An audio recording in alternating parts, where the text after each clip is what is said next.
Right, welcome back everybody. Good little break there. So I thought what we'd do now is we'd address a couple of the matters raised by Councillor Stolwick at the commencement of today's discussions in respect of the Godfrey Road funding for increased funding around road sealing, and then the second issue in terms of Mr Nichols' concerns around Peat Lakes, who presented to us yesterday. I just thought it would be appropriate that we deal with those two issues at this point in time. So in terms of the road sealing, I wonder if Dawn, you might be able to address that issue. The proposed response to the residents of that road appears on page 1063, just for people's information. So Dawn. Lovely, thank you, Madam Chair. Yeah, you'll recall as part of the 2021-2031 long-term plan that the first 3 years there was no funding for seal extension activities across the district, just the completion of a couple of projects that were carried over from the previous annual plan. So there is no funding in the first 3 years for seal extension activities at all. The program remains with around 39 kilometres of road left to be sealed across the district, and it was proposed that in 2024-25 that program would recommence. Going into the 2024 long-term plan, there would be a piece of work where the program for seal extensions would be reviewed. You'll recall that the criteria for that is around the level of development adjacent to the road, the level of traffic undertaking movements on the road, what's happening in the area with respect to land use changes and the like. So as I say, going into 2024, that program would be reviewed. At the moment, Godfrey Road's sitting about middle of the list, but if there has been a high level of development relative to other roads, unsealed roads in the district, then it could well be elevated in terms of its priority. So that's currently where the situation with the unsealed roads program and where Godfrey Road sits. Thank you. Thanks, Dawn. Liz, are you comfortable with that? Okay. Bruce. And Chair, could I ask Dawn, what is the area and the length of unsealable road? There must be a percentage of that 39 k's that can't be sealed, won't ever be sealed. Do you have any idea? We've never gone through that exercise. I know that there are some portions, I think out Waikoha Road, that are subject to inundation and flooding and such that economically it's not appropriate, but I don't think we've ever gone and actually allocated those roads that will never be sealed out of that program, but that's something we could look at when we do that review in 2024. Thanks, Dawn and Bruce, for that question. So on the basis we're content with that, and I have no comments or questions online from anybody there, perhaps we move on to the other matter that Liz raised. In terms of the Peat Lakes, Mr. Alistair Nicholl obviously presented quite passionately yesterday with us, and Gary was really keen to actually have an opportunity to discuss all of the great work that we have been doing in terms of our Peat Lakes. So I'll pass it over to you, Gary. Thanks, Madam Chair. So traditionally, money has always been hard to come by or allocate to Peat Lakes, and so for years we've adopted some strategies that aren't necessarily contingent on calling on ratepayer funding, although that we do have some money set aside. So Waipaha has 16 Peat Lakes that are both nationally and internationally significant, and they were described yesterday as the kidneys of the earth. Effectively, the difficulty is that as peat has been farmed, it oxidizes away and it leaves these lakes hyper elevated. So there are a couple of things that need to be done to protect the Peat Lakes. One is to set a peat lake level and ensure we've got the right sort of structures in place to maintain those levels. And the other is to secure riparian land around the Peat Lakes. But the question is, what sort of width of land is required to keep these things sustainable? What is clear is that when you look at the Waipaha Cadaster, the landscape is littered with dried up lake beds. So the work that we've been doing in the last 40 years to ensure the sustainability of the remaining Peat Lakes has been relatively successful for some. So critically, what we've done in relation to these lakes is for all of them, we have set levels with the Waikato Regional Council. Where we've required structures to be in place to maintain those levels, we have resource consents with the Regional Council. And we've also funded research with the Waikato University to identify how wide these riparian strips should be in order to make these peat lakes sustainable. The other piece of work that we've done is we have co-funded the purchase of the Moana Tuatua Peat Reserve in the middle of the Moana Tuatua Swamp, and that was with the Department of Conservation and the Waikato Regional Council. So just talking about private lakes for one moment, we have quite a few private lakes, and the way in which we've set about making these lakes more sustainable is that we've been offering environmental protection lots for landowners who set aside riparian strips and who then fence those off and plant them. And we've also actively encouraged landowners to enter into QE2 trust or reserves under the, or covenants under the Reserves Act, and they've been very, very successful. Critically, for the remaining lakes, we've had work done by quite some time ago in the 90s by Keith Thompson and Paul Champion to identify those lakes that we could most usefully dedicate our resources to. And Noroto was chosen not necessarily because of its value as a peat lake, although that's significant, more for its recreational value. But other lakes include Lake Rotopico or Serpentine, where we've now got the National Wetlands Trust working. So we do have money set aside in our LTP, and I'll get Brad Ward to jump in just a second and talk about the money we've got set aside for the lakes that we own and control. Other really important partnerships that we've garnered through the Peat Lakes Accord have been with the likes of the Waikato River Authority, and we work quite closely with them when it comes to securing funds when we find a piece of esplanade strip that we need to purchase for the preservation of these lakes. One thing that we were thinking might be viable was the work we're doing with offset mitigation for our wastewater treatment plants. And we've not landed anything in that space yet, but it remains a possibility, especially as we look at some of that offset mitigation work we're doing for the Cambridge wastewater treatment plant.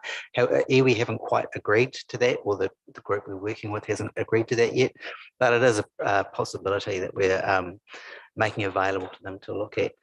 So at this stage, perhaps, Madam Chair, if I could throw to Brad Ward to talk about the budget that we've allocated for the work that we're doing on our own lakes.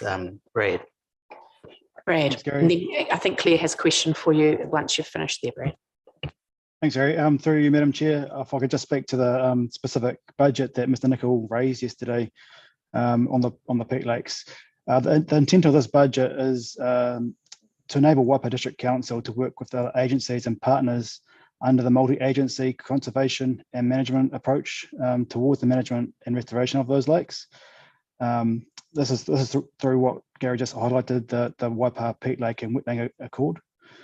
This approach is considered necessary due to the complexity of ownership and management of the Waipa lakes. It does not rest solely with Waipa District Council. For example, lakes Ruatuna, Rotomanuka and Kurumatua.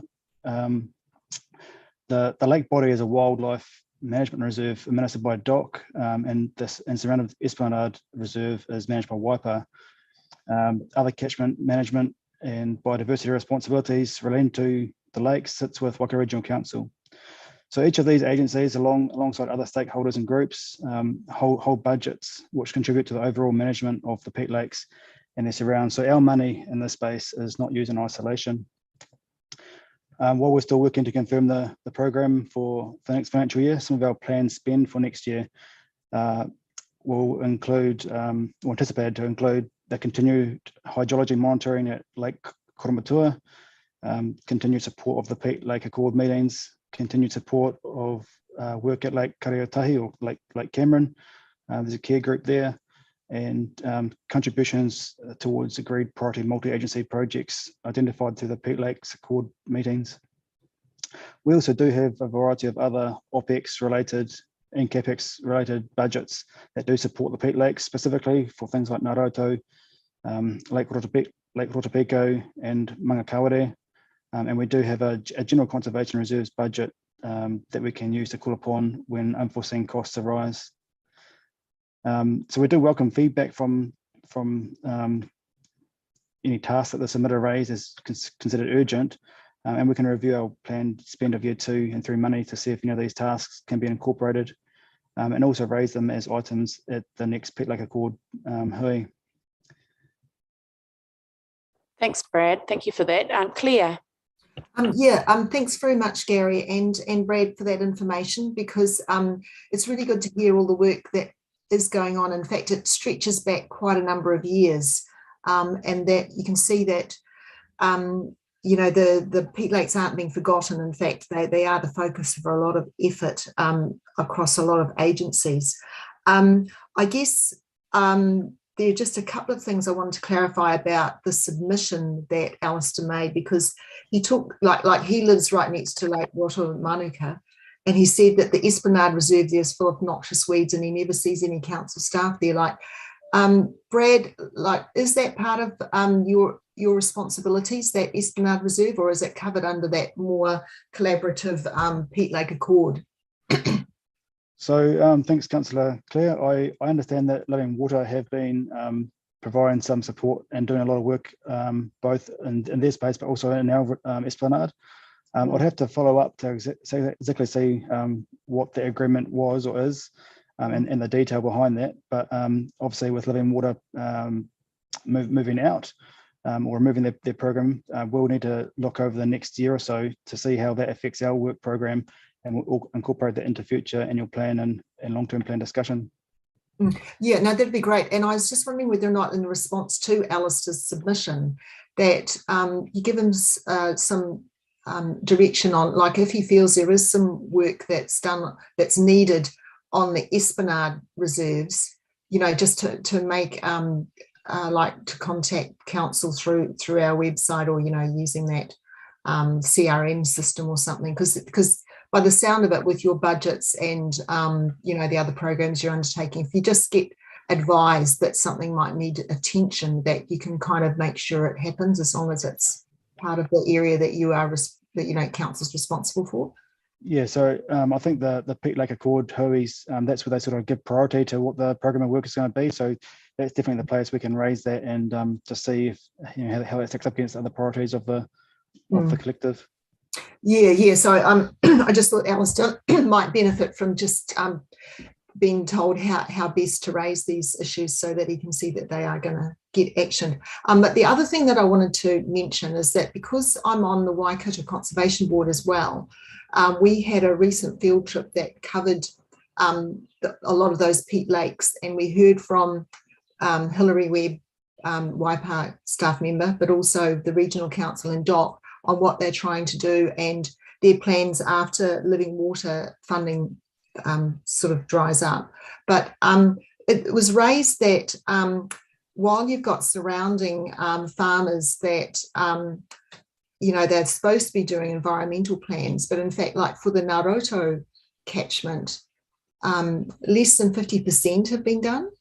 And I was a bit surprised about that, actually, because I would have thought that, like, while council is doing all it can with having these policies about buying up Esplanade reserves when it's possible and providing EBLs, but really we should be encouraging the local landowners also to be doing their part, and somehow getting the message out that if you're in a Peat Lake catchment, they'd be really good to prioritise getting your farm environment plan completed, and maybe even set some targets with Fonterra or something, so that we can see progress there. Like, I do know that the replacement for the Living Waters program is looking at the Manga Otama catchment, and one of their goals is to get 85% of farm environment plans completed in the first 5 years, so that catchment is being looked after more closely. And I thought, well, is that something that council could also be advocating for the other Peat Lakes? Yeah, certainly that's great feedback, and I think that would be part of what we can take back to the Peat Lakes Accord. Hui is just, what are we doing in that space? I think you touched on it there that legislation is going to force some of the farmers over the next sort of 5-10 years into protecting those waterways and things. And so, how can we advance that? That's great point. Thanks, Councillor. Yeah, thank you. Thanks, Claire. Did anybody else? Jim? Through you, Madam Chair, just a quick comment. And look, I take on board everything that we've got there. And it seems to me that Alistair just really needs to know what's going on and get some advice. And the other thing that I took out of his submission was that I suppose he's frustrated that from a practical point of view, he can see things that could be done more efficiently just because of circumstances. And he quoted that the lake levels have dropped significantly, and now it would be obviously practical to get in there and clear all of the noxious weeds and do some work. But if it's not sitting in a funding program of any one of those organisations, it doesn't get done.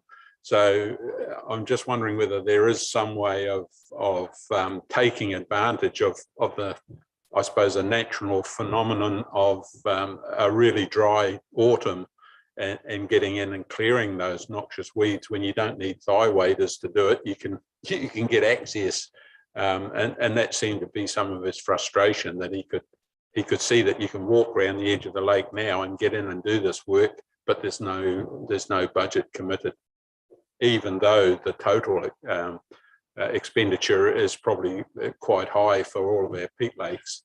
It's just not, I suppose it's just not getting down to his level of a practical neighbour that wants to get in and do some work. But I think it's probably just keeping him in the loop and informed about what's going on, and encourage him to get his neighbours to do the same. Yeah, absolutely. So can I take it, Brad, that you're happy to extract Mr. Nichols' contact details and perhaps liaise with him and relay with him what those plans are as they become available? Because as the Mayor suggested, he really sounds like he's just wanting reassurance that it is going to actually be practical, that there will be practical solutions. Yep, no, so we can certainly do that. Excellent. Cool. Are you comfortable with that outcome, Liz? Absolutely. Good. Okay, cool.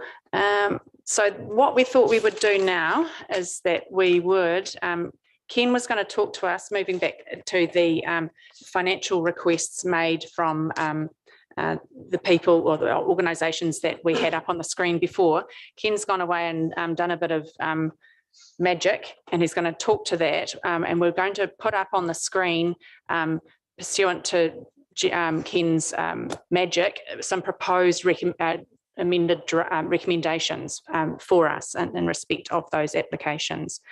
So I'll pass it over to Ken to explain the situation. Yeah, so look, I just wonder as I start talking if Jenny, you can just put those resolutions up, because so the way I'm seeing this here from the deliberations this morning is that there's quite clear direction to include $12,173. Actually, that's very small. That might need to be a bit bigger, but $12,173 for Waikato Screen. So the first year of 3 years of funding. So that's the bit highlighted in yellow there. There seemed to be quite clear direction or understanding in regard to that, including that money in. $40,000 for the Cambridge Town Hall Community Trust. It seemed like there was good support for that. And I also understand that while some of us were out of the room, there was basically the $3,500 for the Waipa Community Trust was being supported as well. So so those three things in total. in terms of the overall calculations, push us, as I understand it, around about $8,000 over the 4.40.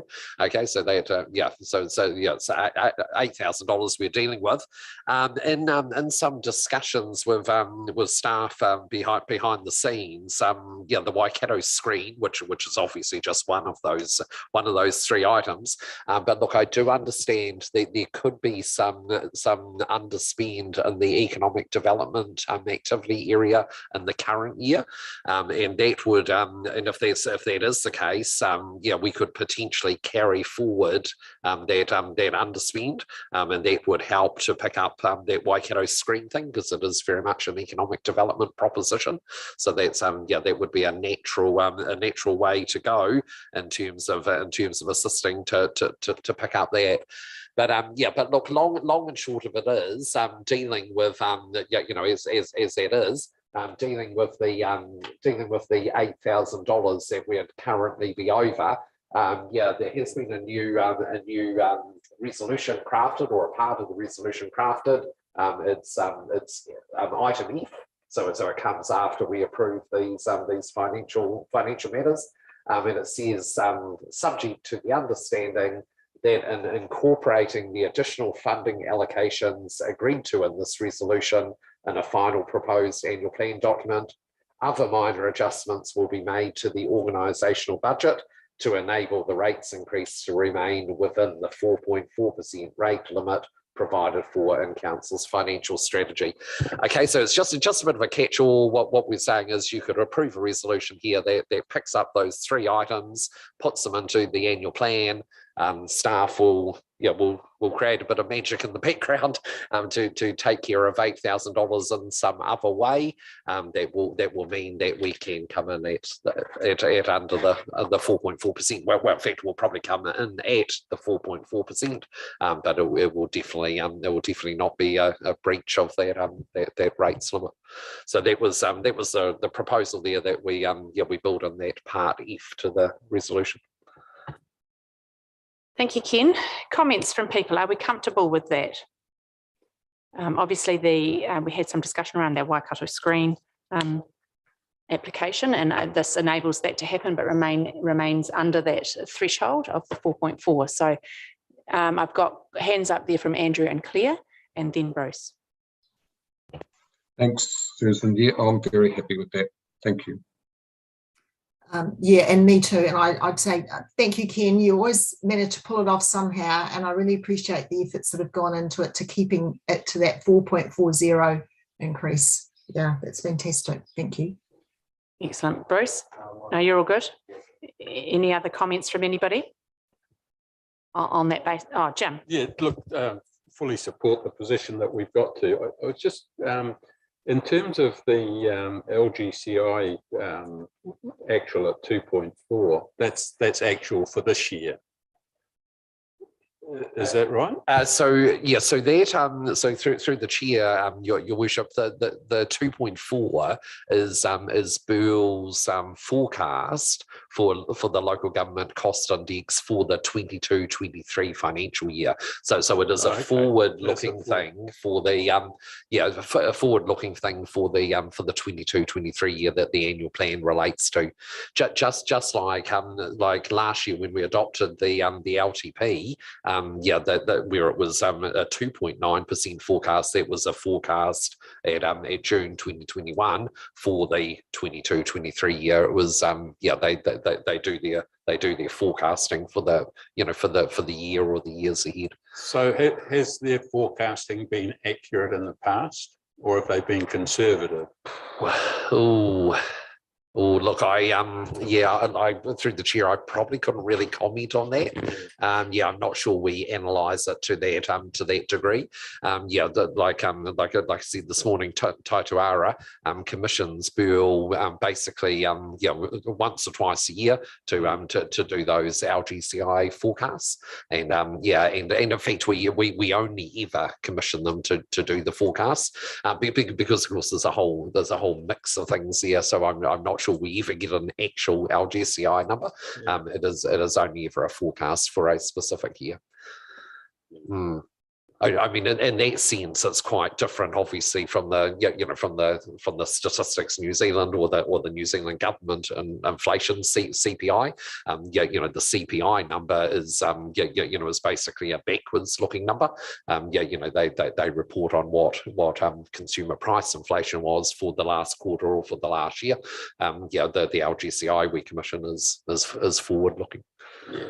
And of course, they're measuring different things. The LGCI is absolutely picking up a bundle of commodities or pricing that relate to local government activity. So look, there's basically a payroll remuneration type number there. There'll be bitumen for roads. There'll be all sorts of things. It's a mix of goods that are relevant to a council's activity. Yeah, and that's the point I suppose I was trying to get to, was that it's always been higher than the rate of inflation, because the packet of goods that they look at for local government are in the construction industry, as you say, payroll, those sorts of things. But it always seems to me that our inflation rate, if you want to call it, for local government is always higher than the CPI.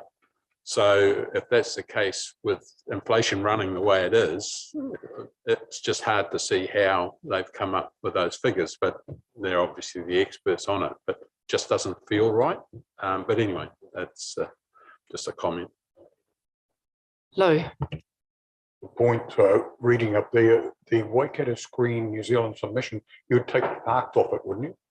It's no longer parked. It's just a simple admin thing. But if we're passing a motion, we don't want that. Yeah, good pick up. We'll absolutely take that off. And in fact, I'd suggest we could remove the highlight as well. Yeah. That was it. Nothing major. Okay. On the basis that there's no further discussion had around those amended resolutions, I wonder if we then turn our mind, you'll see that there's a dot, another bullet point above paragraph 4 to actually address the other responses to the balance of our submitters. So if we could just turn our minds to page 1058, which is where those responses, staff comments appear, and we'll just flick through them and give me a holler if there is anything on that first page that you feel needs to be amended. I should give you a moment to get there, everybody.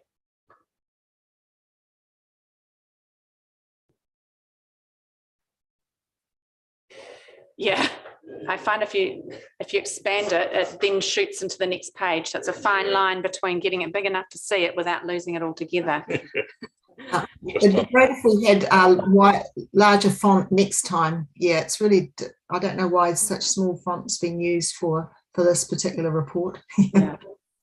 The only way I could read it was by printing it off and getting it printed on A3 paper. Oh dear.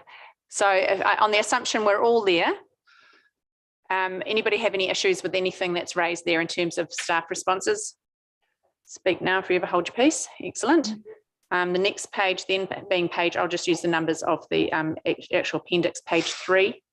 We see that incorporates the Home of Cycling Charitable Trust matter, which will naturally be amended according to the recommendation that we've made today to encapsulate our discussions in that space. The same I would expect would happen in terms of the Waikato Screen submission, which is in response, which is just below that. Just as a typo, it actually says Mayoral Forum and received, not and. But I assume those will be changed, Joe. Yep, excellent. Any other comments there from anybody? No. Okay, next page, page 4. No comments there. Page 5. Obviously, the Friends of Hamilton Zoo matter appears on that particular matter. On that particular page, rather. And then the next page, page 6, the Te Mutu Chamber of Commerce, Hopewell Community Sport and Recreation Centre, and actually our friends on Godfrey Road, all on that page. and naturally the response to the Chamber of Commerce will incorporate the amended recommendation as it appears, as we've just discussed. The COVID-19 Recovery Fund in terms of the Ohaupo Community Centre. Then the next page, page 7, the Cambridge Town Hall matter. That encapsulates what we have agreed to, which was the staff recommendation, together as well as the Waipa Community Trust, that was agreed to in its entirety. And I guess that brings us to Mr. Nicol, and if that could be amended just to perhaps encourage him, include wording to encourage him to perhaps touch base with, as we've discussed, pursuant to that the recommendation. How did we word that? So yeah, I had currently Alistair Nichols' submission response be amended to provide additional wording to the effect that staff will provide the submitter with additional information on current plans for the area and how to best raise issues with council. Perfect, excellent. Thank you, Joe. Knew you were in chat. Got all over that one. That's good. So then it brings us to the next page, page 8. No financial requests there, but no other changes suggested by anybody. And then the last page, page 9, there's just the missing word in the last line of the response to the Cambridge Community Board. It should say it is possible that if they do not reopen and alternatives will be needed to be explored. Just missing word if. May I raise something? Yep. Roger. Thank you, Madam Chair. Look, the staff response is actually quite factual, but the perception of a lot of residents is that it is a council responsibility. I understand that it's a grant, it's a commercial operation. I'm just wondering whether it's possible for us to perhaps put a full stop at the end of that by putting a deadline on EnviroWest to come back to us and advise whether they wish to continue, so that we could look at going out and seeking some alternative. My understanding is that it's been closed for about, 6 months, and we don't seem to be going anywhere with that. So I think the community would appreciate some clarity in terms of when perhaps it can go back on the market again. I'd appreciate comments on that. Who's best placed to answer that for me? Dawn. Oh, I can't see you over there. Dawn. Thank you, Madam Chair. The latest update we've had from EnviroWaste is that their staff are taking a business case to their board with respect to how they want to operate that site into the future. That may result in a request coming back to council for a greater level of subsidy. So EnviroWaste are actively working on it. We don't have a timeline in terms of when we will receive that information back from EnviroWaste, so it's kind of hard to put a bit of a sunset clause on that. With respect to whether we would look to an alternate method of delivering a service to the community, I note there are other providers in Cambridge who are stepping in and providing services to residents of, at the moment in terms of refuse disposal. Also note that a transfer station operates within Te Awamutu without any council subsidy. So I think there is quite a bit for elected members to consider in this area. I also note that the waste minimisation and management plan is due for review in 2023. And I think that because you'll recall the transforming recycling submission that Sally Fraser brought to us a few weeks ago, there is a lot happening in this area of waste minimisation and management.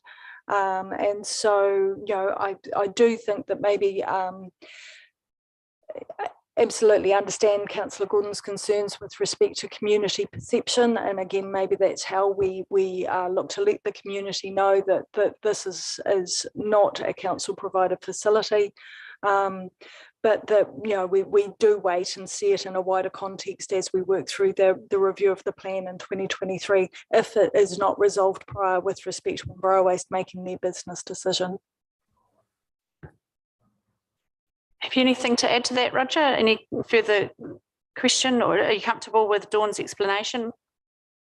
Yes, I mean, we've talked about this before. It's just that I'm getting a little bit uptight with the delay from EnviroWest coming back to us. Yeah, it's a business operation. You'd have thought that they would have had some internal business plan, at least by now, that they would get some idea of where they're going to go. I mean, it has been 6 months. It's a long time to make a business decision. Mm-hmm. And in the meantime, that's not our decision, it's their decision. I understand that.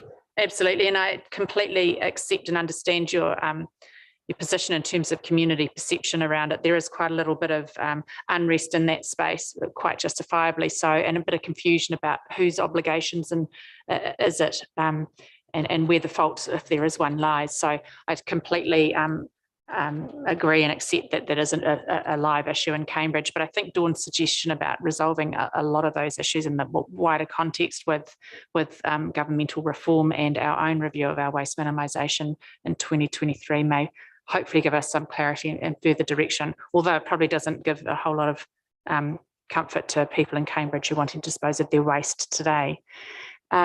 Claire, have your hand up?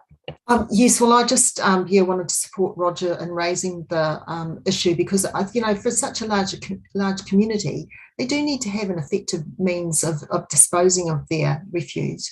But also, like Dawn mentioned, a number of reviews, but we've also got the environment strategy that I understand will probably be dealt with later this year, and surely there'd be aspects of that where this could come up and maybe be worked on to get a good outcome for Cambridge. Kirsty, I wonder if you might be able to address that in terms of the environment strategy, whether you see any prospect of this sort of issue being resolved in that work. Through you, Madam Chair, absolutely. I think it will be, it absolutely comes into the context of the review of that strategy, which, as you're aware, is well underway, and we will be looking to come back to elected members very soon on that. So absolutely, I think that's a valid point raised. Great, fantastic. So on that basis, I think we're comfortable then with that response, notwithstanding the fact that as a general issue, we're not overly happy with the situation, but will hopefully resolve itself in the fullness of time. So that, I think, concludes all of the staff responses, which we're comfortable with. So how about we adjourn for a few minutes while those are worked out, and then we will put them up for our final review before we move them properly. So we'll adjourn for 10 minutes.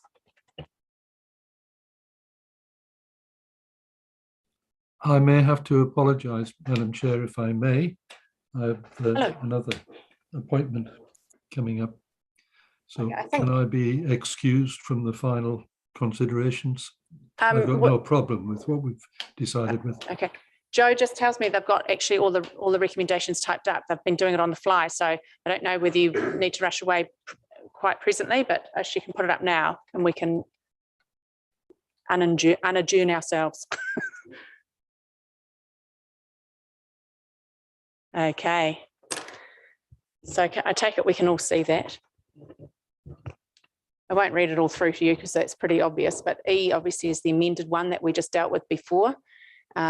Our commitments, therefore, to the Cycling Charitable Trust, the Waikato Screen New Zealand, Te Awamutu Chamber of Commerce, raising the issues with Mr. Nicol around his Peat Lake issues, typographical amendments to be made to the submission to the Cambridge Community Board, submission point 27, and the Waikato Screen submission point 1.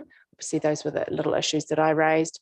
And then, of course, Ken's magic clause pointing out that other funding, where are we? keep moving, keep moving, subject to the understanding. So all of that is subject to the understanding that incorporating the additional funding allocations as agreed to in this resolution in a final proposed annual plan document, other minor adjustments will be made to the organisational budget to enable the rates increase to remain within the 4.4% rate limit provided for in Council's final financial strategy. And then paragraphs, the last two paragraphs remain unchanged, obviously covering probably the most important one there being the allocation of funding to Resthaven pursuant to their application for the Waipa studio. Obviously, and then this is to go back to the SPNP to then be further considered at that June 7 here meeting. So in summary, that's what those recommendations are. And yesterday in my haste, I failed to actually move the original recommendations, which appear on page, jumping all over the place here, from Haven's report, paragraphs A, B, and C, which was to accept Haven's report, receive the written submissions, and receive the verbal submissions. So that's A, B, and C as they are in our reports, and the balance of the recommendations as on the screen now. So can I have somebody who's happy to move those? Jim, you're happy to move? Mike, oh, hold on, I've got a couple of hands up there. Yeah, can I just ask Mike and Claire, yeah? Sorry. Just with that conflict of interest thing, because we're looking at moving these all in one hit, am I fine to, if I'm happy to agree with all this because of that House of Cycling Charitable Trust that I had a conflict with? Yeah, look, I think as people in those conflicted situations took no active part of any of the deliberations, I think it would be a little bit pedantic to expect us to slice them all up and have those person absent. No. So I'm happy to deal with them. Yeah, so long as you don't move and seconded it, it's probably, I have no difficulty with dealing them all at once. Thank you. So Claire. Yeah, well, the question I have is usually in this process, we list the additional budget that's been approved through the deliberations as a sort of a separate listing, I thought, and we don't quite have that because, you know, we don't have the Timutu Chamber of Commerce $15,000 for the feasibility study. You know, we don't have the Waipa Community Trust 3,500. You know, like we usually have that listed so that anyone who is interested in any outcomes with budgetary changes, they can sort of see it all in one place. Ken's probably best to answer that one. Yes, yeah. So through the chair, so those decisions are reflected in the in the staff responses to the submissions, which you have just effectively, or in a few moments you will effectively approve. So so I guess there is an audit trail for those and a very clear confirmation of our responses. Are you happy with that, Claire? Yeah, well, I guess so. I mean, it'd be tidier, I feel, if it was listed. But yeah, I accept that it is covered in the staff responses.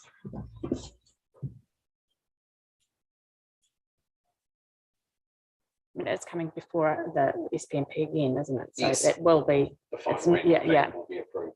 Yeah. Well, which twice. Yeah. So at some point it could well. Yeah.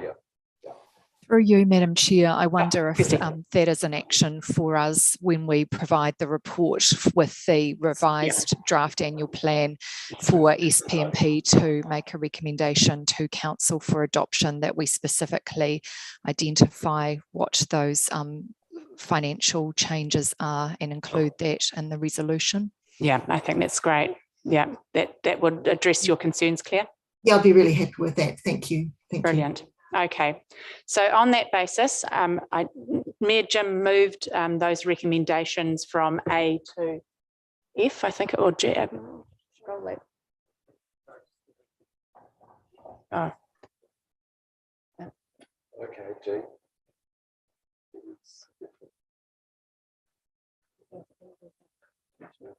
Well, we never moved it at the beginning.